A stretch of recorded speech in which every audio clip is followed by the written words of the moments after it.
নমস্কার বন্ধুরা, আমি অনুপ আর আপনারা দেখছেন রাইড উইথ অনুপ। বন্ধুরা, এটা হলো ভুটান ইমিগ্রেশন সেন্টার। আপনারা যদি ভুটানে আসতে চান, পাসপোর্ট তো লাগবেই। তাছাড়া এমনি যদি নর্মালি আপনারা জয়গাঁও ঘুরতে আসেন, সেখান থেকে আপনারা ভুটান মার্কেটে আপনারা ভিজিট করতে পারবেন।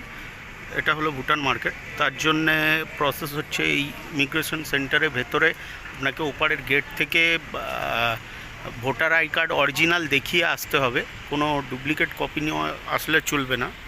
আপনারা এখানে এসে ঘুরে যেতে পারেন, মার্কেটে কেনাকাটাও করতে পারেন। এখানে ইন্ডিয়ান রুপিস সবই চলবে, অসুবিধা নেই।